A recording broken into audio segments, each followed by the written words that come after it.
Hi, my name is Brandon Adams. I run a blog called Contrast. Don't have a podcast at the moment, but I'd like to start doing one eventually. Something like this called Contrast Conversations, where we chat with people of like mind, of different mind, on a variety of topics, and just be able to hash it out with people in conversation. This first one just presented itself as an opportunity.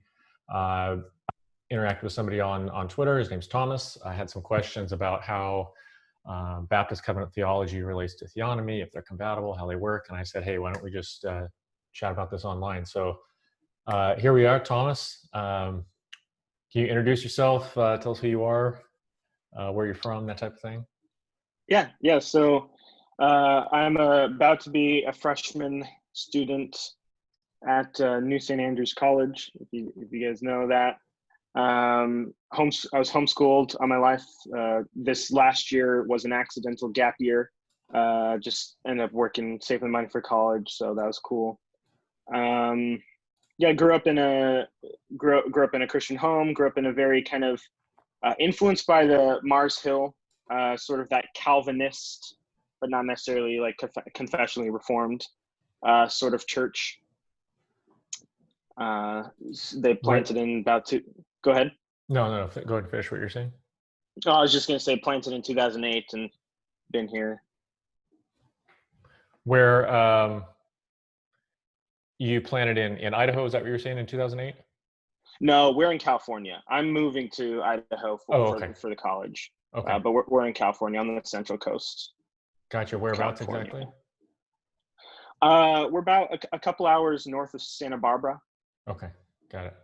Yeah, I went to school down in Southern California, so I was there for a number of years, about 10 years. So. Okay, cool. Well, good. Thanks for the background there. I appreciate it. So you mentioned that that you are currently a Baptist. Were you raised Baptist in that kind of Calvinistic environment, or what was that like? Yep. Yeah, pretty much raised in there. I know my dad came from kind of that traditional sort of non-denominational Southern Baptist-esque sort of background. And then we were in a Calvary chapel for a number of years until he discovered Calvinism, I assume. And then we moved over to the church that we've been at now since, which is that kind of, Calvinistic, Baptistic, non-denominational sort of deal. And that's what I've grown up in. And yeah. Gotcha.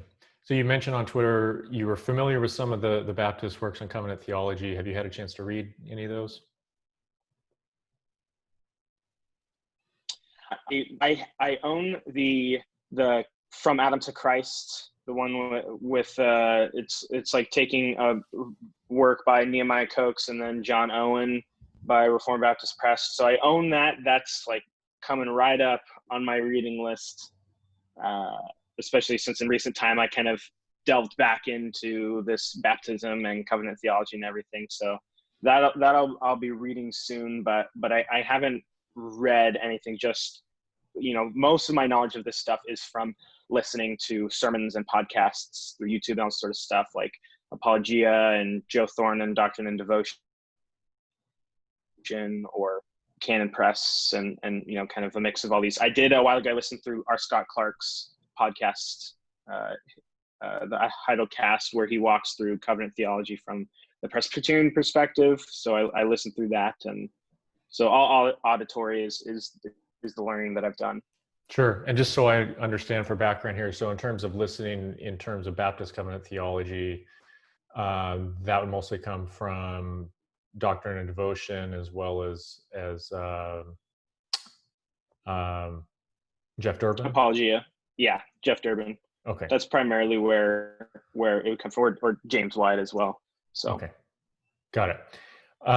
And so the how our conversation started was, I saw you asking for recommendations online, and it turns out you were asking somebody specifically because he was both a professed Baptist and a professed theonomist, and so you were asking for resources from on Baptist covenant theology that's compatible with theonomy. So that was kind of your question. Was you had the Cox volume and some others. The that I linked to, you were familiar with those, but you were specifically asking for some resources that um, tried to meld theonomy and Baptist covenant theology. So that's kind of where we didn't get into it on Twitter. I thought, hey, this is just a good chance here to chat about it. So you said you're interested in theonomy. You're a Baptist. You're interested in Baptist covenant theology. You heard that the two are incompatible potentially, or certain forms of it. So I guess let's just start there, if you don't mind. What, when you say theonomy, what do you mean by that? Yeah, that's obviously kind of the difficulty with that word, is there's kind of some different strains, and that's why actually I've primarily, in conversation, I'll end up saying, "Oh, I'm a theonomist, so I believe in theonomy." But since I've kind of realized a little bit of that confusion, where you can have two guys who both say they're a theonomist, but one will say, "No, you're not a theonomist." And because of that confusion, I have kind of strayed away from using it up front, just because of the confusion with that. So with that, the theonomy that I tend towards is a very kind of, I think, Gary DeMar-esque understanding that I have. So I haven't gone in, dove too deep into any like Rushdoony or Bonson or any of those sorts of guys, or was it Gary North, kind of the 80s Reconstructionism stuff. Much more, I've learned kind of the Gary DeMar stuff, which is heavily influenced by Jeff Durbin. With that, Jeff has been influenced by that. So the three spheres of sovereignty stuff of the family, the magistrate, and the church, and the belief that our magistrate governments, we should look to the Old Testament moral laws, judicial laws, and see the underlying principles, and apply those to our understanding that the priestly laws were done away with Jesus, but understanding that those judicial laws, the moral laws that we see there are underlying principles that we should use in our modern day governments. So I don't believe that we should, the law that says, if you dig a hole and an ox, you cause someone else's ox to fall down into it and die, you have to buy the ox from them. I don't believe we should have on our law books, if you dig a hole and an ox dies, but I think at least one of the underlying principles of that particular law is something like, you break it, you buy it. I think one of the principles you can draw from that is the idea of, if you cause destruction to someone else's property, you are responsible for paying for that. And I believe that then we should look to the principles of the whole law in understanding, applying it to today. Right. So what I hear you communicating is the concept of general equity, right? That there's a principle behind the law, and that remains binding today.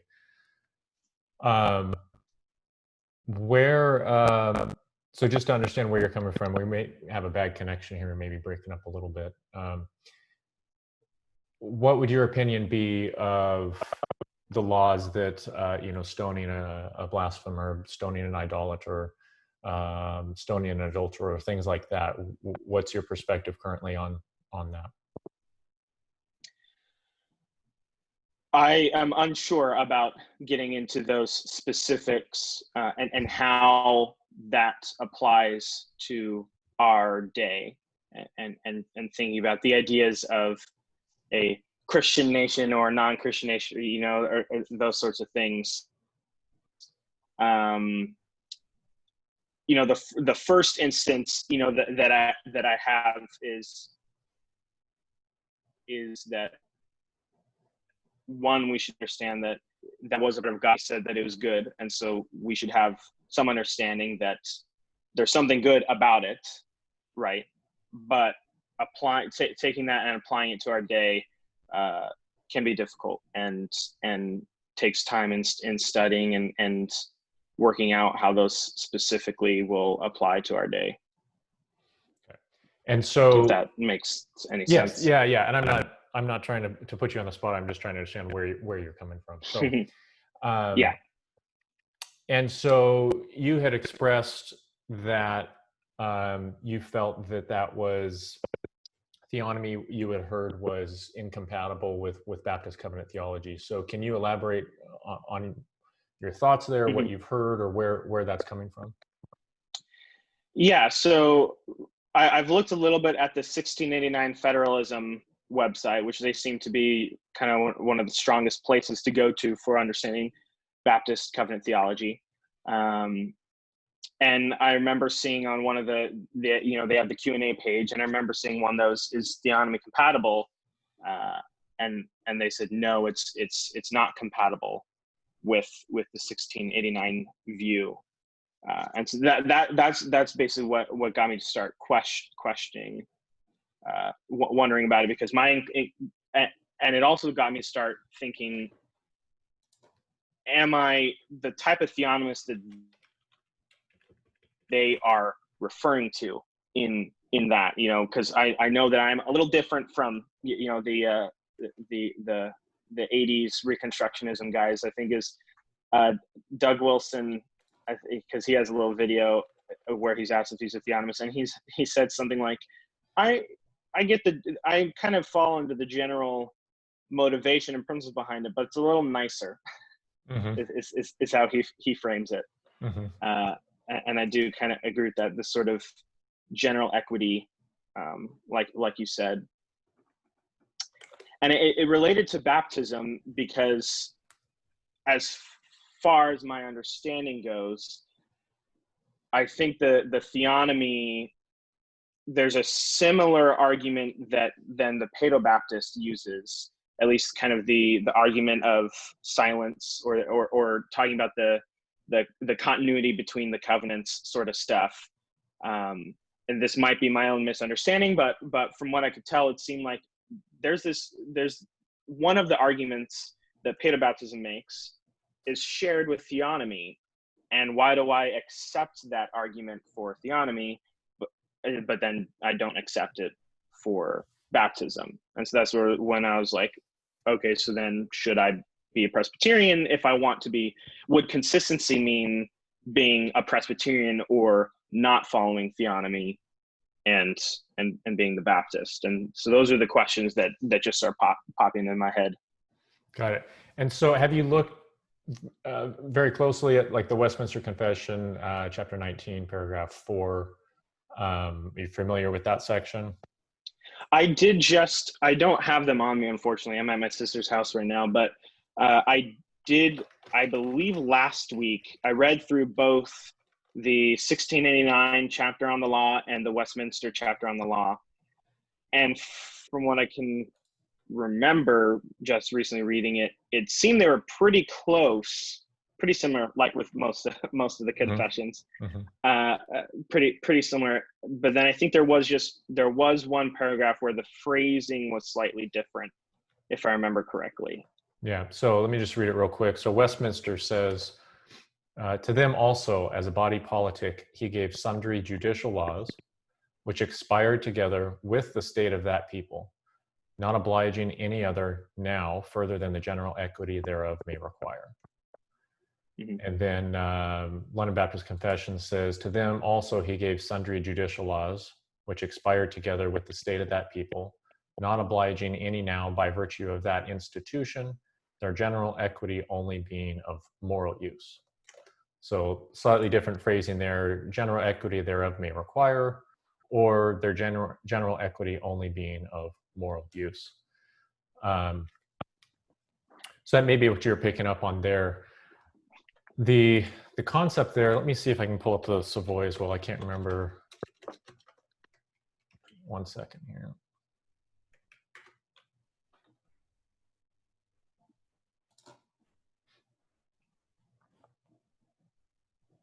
Yeah, so the change between the Westminster and the Baptist on that comes from the Savoy Declaration. Are you familiar with that one? I've never read it, and I think I'm only familiar by name. Sure. So it was Paedo-Baptist Congregationalists that wrote that, John Owen and others like that. And so they revised the Westminster Confession for their purposes, and then the Baptists actually took the Savoy and adapted it for their purposes. So it's a lot of times changes that you see between Westminster and London Baptist actually comes from the Savoy. So Okay. the Savoy Declaration actually changed that to, by virtue of their institution, their general equity only being still of moral use. So long story short, it's a change in phrase. It's not really a change in doctrine at all, in meaning. Mm-hmm. I think it clarifies that general equity is not limited to civil application. Mm-hmm. Um, that you can draw principles from Mosaic judicial law that apply outside of civil government, that apply within the church, for example. Mm-hmm. Paying your elders, things like that. So I think it just clarifies it's a broad moral application, not strictly limited to civil government. But we don't find any disagreement between Westminster and Savoy and London Mm-hmm. Baptist in the general concept there of general equity. It's the same idea, and that is that, like you said, there's a principle behind the law, and what they would all point to is that principle behind the law is actually the moral law, the Ten Commandments. Right. Mm-hmm. So you have the moral law, the judicial law, the ceremonial law. The moral law are the Ten Commandments that remain binding for all people at all times. And when the reformers talk about the general equity of the judicial laws, what they point back to, what Calvin points back to, what others point back to, is the moral law. And so Mm-hmm. they would kind of, dump the Mosaic law into a tank and put a filter at the bottom, and the filter was the Ten Commandments, the moral law, or I guess the other way around, whatever. So whatever comes through, whatever filters through, is the moral law, Ten Commandments, and everything that's left behind was particular to Israel. So that's kind of the Mm-hmm. principle of general equity, and that concept is consistent across the confessions. Obviously, Mm-hmm. conclusions drawn from that can differ. Mm-hmm. Westminster does not bind anybody to a specific conclusion. Members of the Westminster Assembly disagreed on particular conclusions and applications and things like that. But it's a general principle that there are principles of equity behind the judicial laws. The difficulty, in my opinion, where a tremendous amount of confusion comes in, that I think is really, really unhelpful, is that that's not theonomy. That view existed for several hundred years before the word theonomy was ever brought into the literature.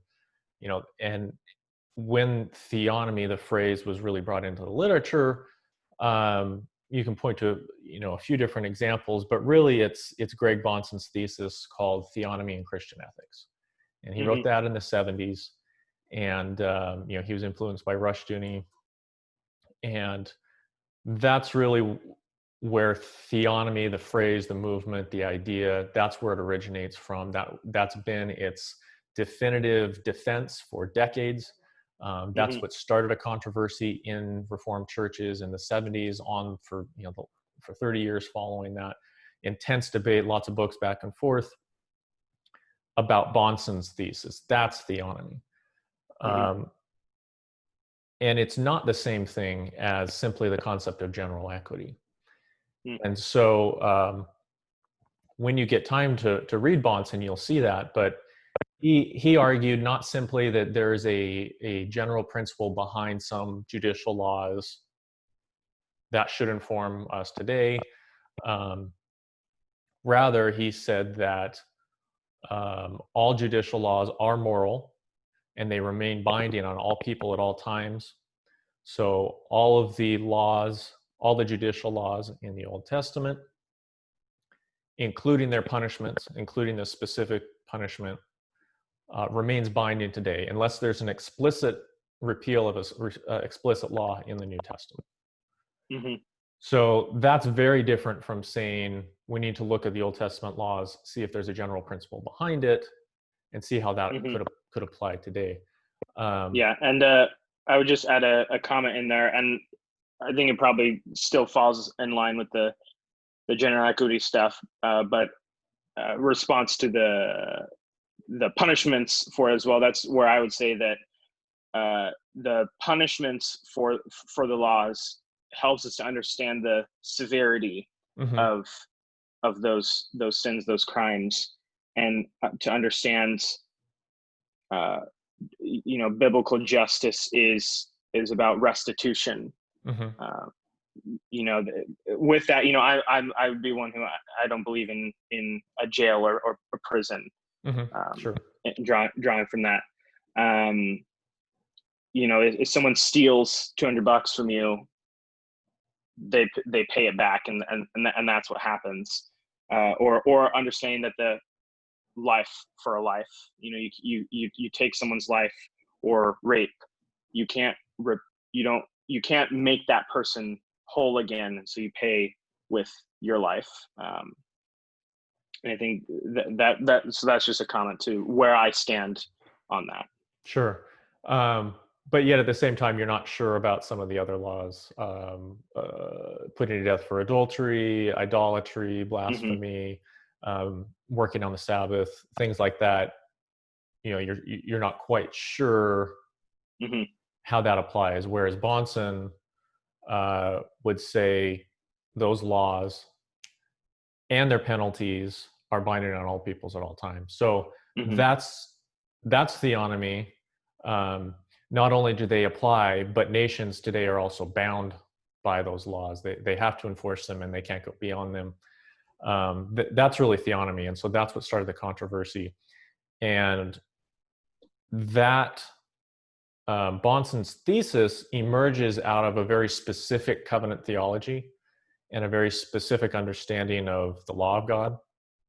So his thesis advisor was a guy named Norm Shepherd, who denied the Adamic covenant of works and held to a form of monocovenantalism. So had a lot of disastrous results there. But that's who Bahnsen kind of cut his teeth on and developed his covenant theology from. And I think Bahnsen really wanted to honor God and look to Scripture for how to answer the questions of political philosophy. But I think he got his foot off in the wrong direction under some of that influence, and he developed a thesis based on a faulty and unbiblical covenant theology, where he said that the law of God is one, and the covenant of God is one, and they always continue.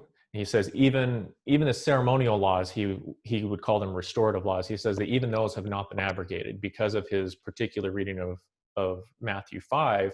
He would say all of God's law is one, and it continues today. The way we observe restorative laws is different, but they haven't been abrogated because God doesn't change, so his law can't change.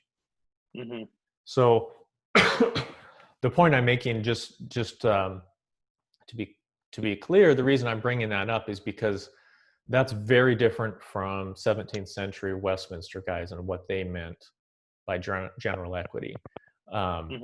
They were very open to the idea, first of all, that the punishment is not binding. It can be greater, it can be lesser if we apply it today.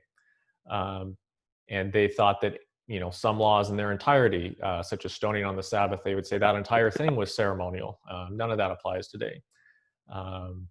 For punishment for idolatry, well, it could be more, could be less. They had some flexibility there because of their understanding of general equity. They were looking at it very differently from Bahnsen.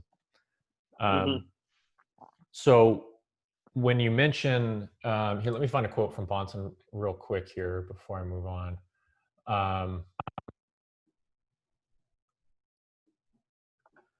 One second.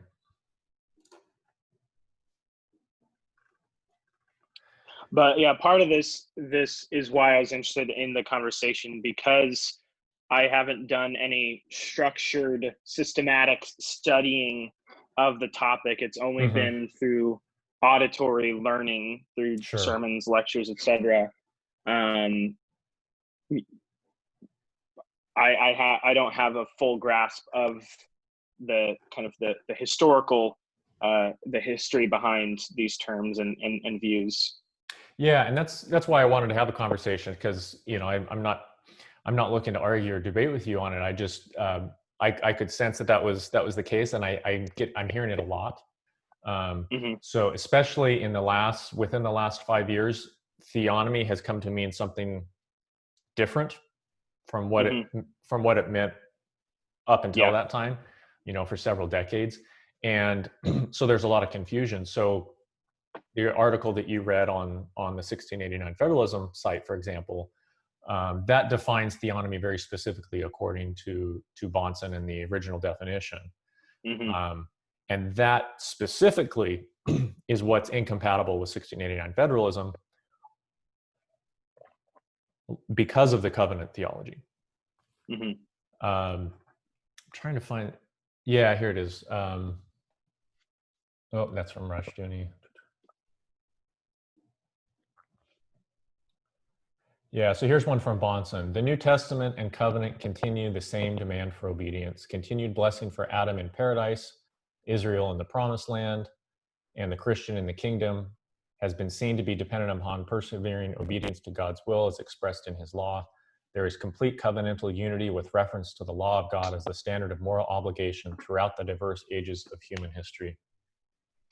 And I've got some other ones somewhere, but can't find it right now. But that's his basic framework, is going back all the way to Adam pre-fall, and then all the post-fall covenants. Those are all one. Those are all the same covenant, and it's all one law.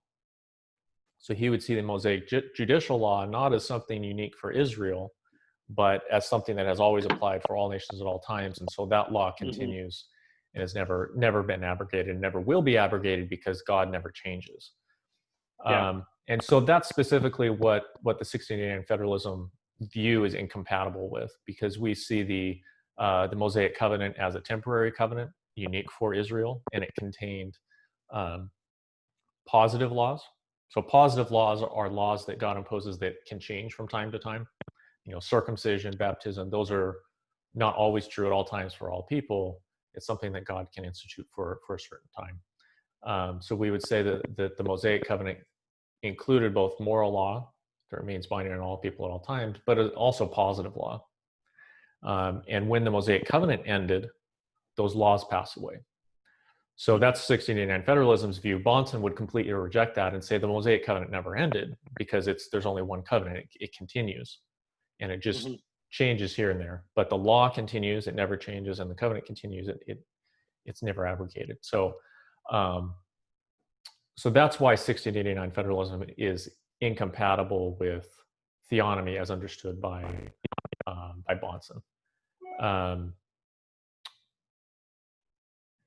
In addition, 1689 federalism understands that even the moral law, the Ten Commandments that were given to Israel, they were given to them in a way that they were not given to us in the New Covenant. So they were given to Israel as a covenant of works for temporal blessing and cursing in the land of Canaan. So Leviticus 18:5 says, well, first you've got Deuteronomy 27 and 28 that list all these different blessings if you obey, and then all these different curses if you disobey. And it's all temporal stuff. It's like famine and disease and war and pestilence and good fruit of the soil and all these things. Leviticus 18:5 is a really crucial text, and it says, these are my laws and commandments, by which if a person does them, he shall live by them. And so that's epitomizes how 1689 federalism would understand the law, even the moral law, as given to Israel. It was done so that they would do it and live by it, meaning be temporally blessed. If they disobey, they would be cursed.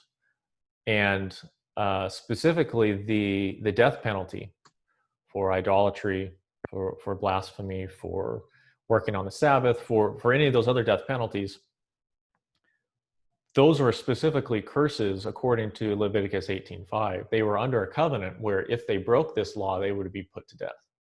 Hmm.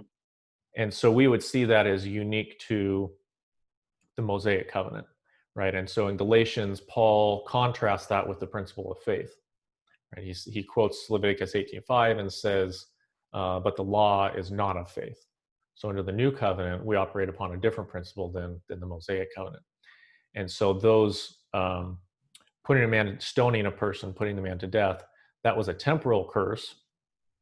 It was typological of the final judgment, but it was a temporal curse for people living under this covenant where God physically dwelt in a typological way, in the Holy Land, in the temple. So,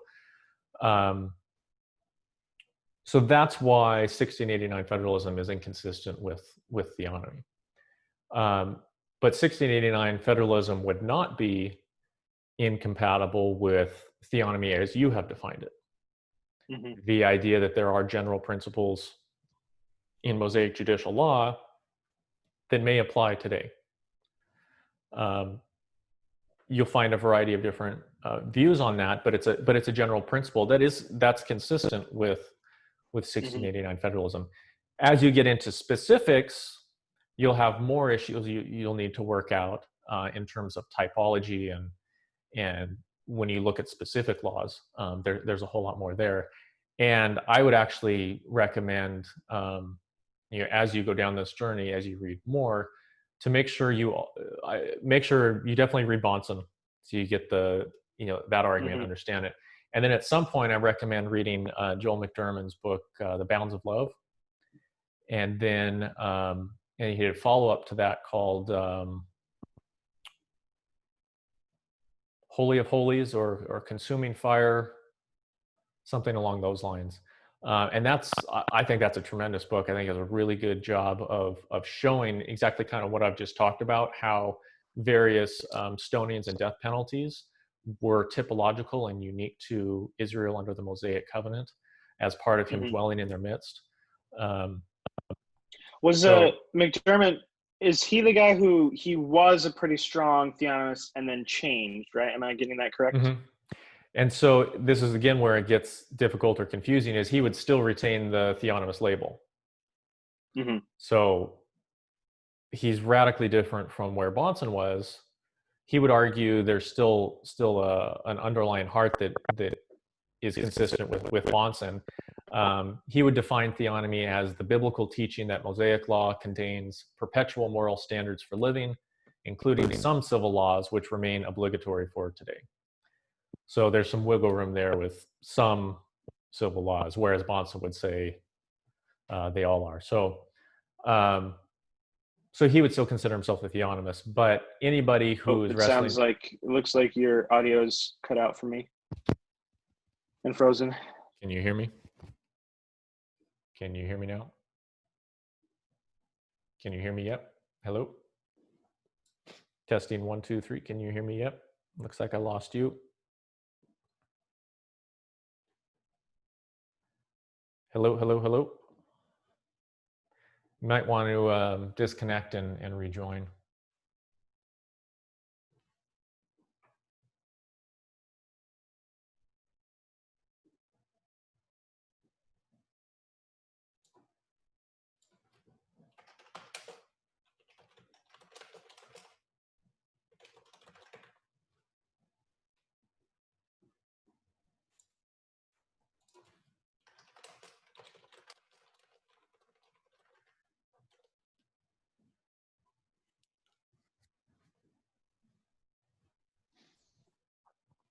There we go.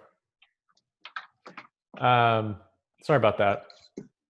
Did you, what did you hear? Did you hear me giving McDermott's definition there? You could repeat that. Yeah, so... kind of the latter half I missed. So McDermott would define theonomy as the biblical teaching that Mosaic law contains perpetual moral standards for living, including some civil laws, which remain obligatory for today. So the wiggle room there is some civil laws. So Bahnsen would tend to say all civil laws, mm-hmm. Where McDermott would say some civil laws, and he narrows them down to just a few. But I think I don't agree entirely, and I've got a review online, but I think McDermott's, anybody who's read Bahnsen, who's looked at that, who's wrestled with that, needs to read McDermott. wrestle with that, especially his second book, The Holy of Holies, or Consuming Fire. I forget the exact title. But that really shows, and his point, I don't have the exact quotes up right now, but his argument was that Bahnsen failed to adequately account for and understand the typology of the Mosaic covenant in his Theonomy, and it led him astray. And I totally agree with that. So, so I definitely recommend that for people wrestling with it. And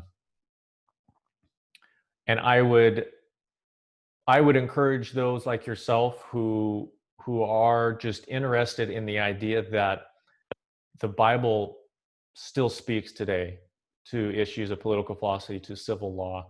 It still has relevance, but we just need to do the hard work of figuring out exactly how to understand exactly what is the general equity. I agree with that view. I hold to it myself. We may differ on the exact nature of that general equity, but I would encourage those of you who hold to that idea to not to call it theonomy, because it's really not. Historically, it's not, and all it does is introduce a tremendous amount of confusion, because it creates walls where there are no walls. For example, there are no walls between Baptist covenant theology and that concept. When you say it, people think you're meaning something else.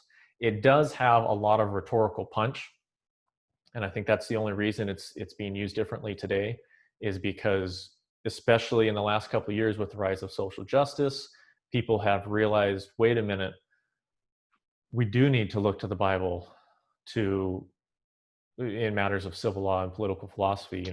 We've I think been content and rested for a long time on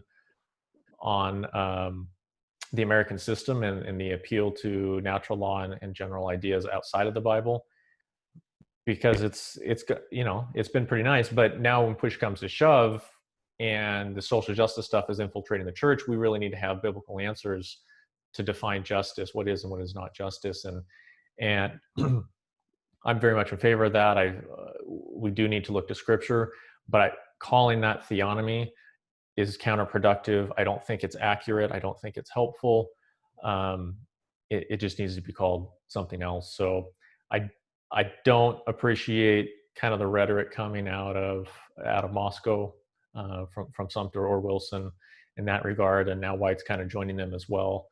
I get where they're coming from presuppositionally. I totally agree with it, but they're not using the phrase, the term, the concept. They're not using it accurately at all, and following their material, it just creates a lot of misunderstanding and a lot of confusion, and it makes it hard to dialogue and harder for us to figure out what exactly is biblical justice, because we're sidetracked by these other things. So I would say just set it aside. Definitely study it, but don't jump on that label too quickly until you've wrestled with Bahnsen and some of that other stuff. So, I mean, I guess that's kind of what I had to say. You've got, sounds like you've got a lot to study still with Baptist covenant theology, so I don't want to get into the weeds on that too much. You've got your hands full, a lot of years ahead to study these things. But I don't know, what other thoughts do you have based on our short conversation here?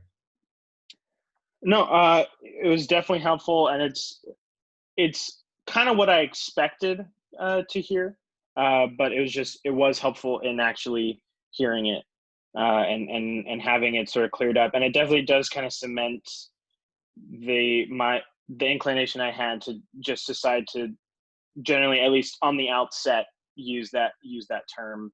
The unfortunate thing about it is, as a word itself, like, it does describe well, the idea of what we're talking about, but unfortunately what's associated with that word is unfortunate. Yeah, I would say if somebody came along today and used the word theonomy for the first time to mean that, I wouldn't have any objection. That's a great use of it, but it has a history. It has a long history of controversy, and it's just not helpful to use it, kind of change the meaning and use it in a different way in today's modern context. So Oh, what else was I going to say? I can't remember now.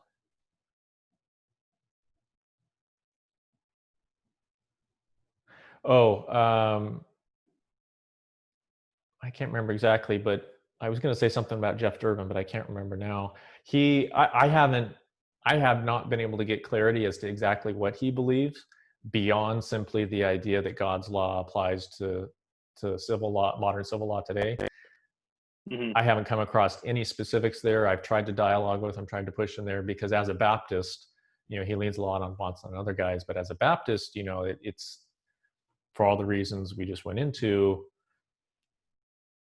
it's a question of consistency. And so I'm very curious specifically how he views certain laws and how he defends not enforcing certain laws, or if he does. So I don't know what it is. I've listened to several of his lectures on it, and he doesn't quite get into detail there. On his ones on baptism, for example, it's been a little while since I've listened to it, but his arguments there regarding ceremonial law and the way he argues there is inconsistent with Bonson's thesis. Mm-hmm. So, man, I'd love to have a conversation with him at some point and hammer that out a little bit more, because again, I don't think it's possible to hold to a Baptist covenant theology and hold to Bonson's theonomy. And I'm not sure if that's what Durbin holds to or not. I don't know. It's a little unclear and haven't gotten clarity. So yeah, he doesn't have a systematic, sort of walkthrough of what it is that he holds to. I know that his go-to is Gary DeMar's God and Governments, which is on the list, but that's a big giant book. I haven't made it through DeMar's stuff yet. Tried to read as much as I can, but made it through most of Bonson's, I think, and all of Bonson's lectures, but haven't done DeMar's yet. So yeah, and I know he's one who's kind of a different strain, similar to McDermott, where identifies strongly as theonomist, but I don't believe he is exactly the same as Bonson was. Oh, really? That's news to me. I didn't. I'm pretty sure. I think I don't know. I'll have to look at it. I think he's Yeah. probably pretty close to Bonson from what I understand, but I haven't heard, Okay. so I won't speak to it there. But yeah, but I've only heard some okay, short videos from him. Gotcha. Okay.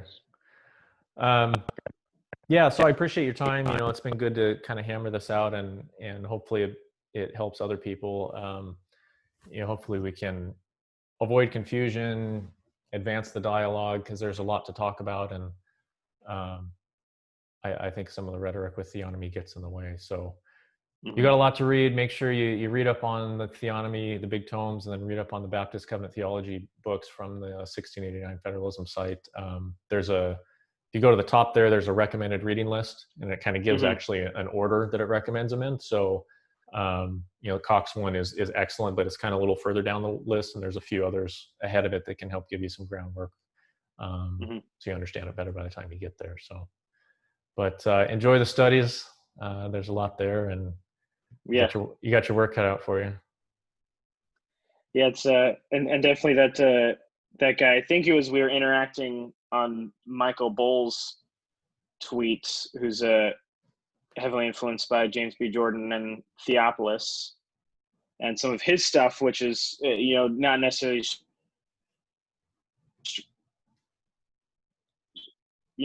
back. I know just some of that typological argument stuff has been really helpful for me in swaying back to the credo side, because I felt pretty comfortable being like, I'm pretty sure I'm a Paedo-Baptist. And then a friend was like, you should check out Michael Bull. I was like, okay. And then I was like, well, now I don't know what I believe. Both of these. But then slowly Michael has kind of helped me drift back over that way. Got it. Yeah, make sure to also read some non-theonomist Paedo-Baptist stuff. I think you mentioned R. Scott Clark and just a few others, because the whole theonomy wing and federal vision wing is covenant theology is a big error there. So make sure you get some different perspectives in there. Mm-hmm. James Jordan definitely has a lot of, be careful there. I'll put it that way. Yeah, that's it for me. Thank you for your time. Appreciate it. And feel free to reach out as you continue your studies. Any other questions come up, happy to dialogue. Definitely. This was really awesome, really helpful. All right. Have a good one. Enjoy your day. You too. Later.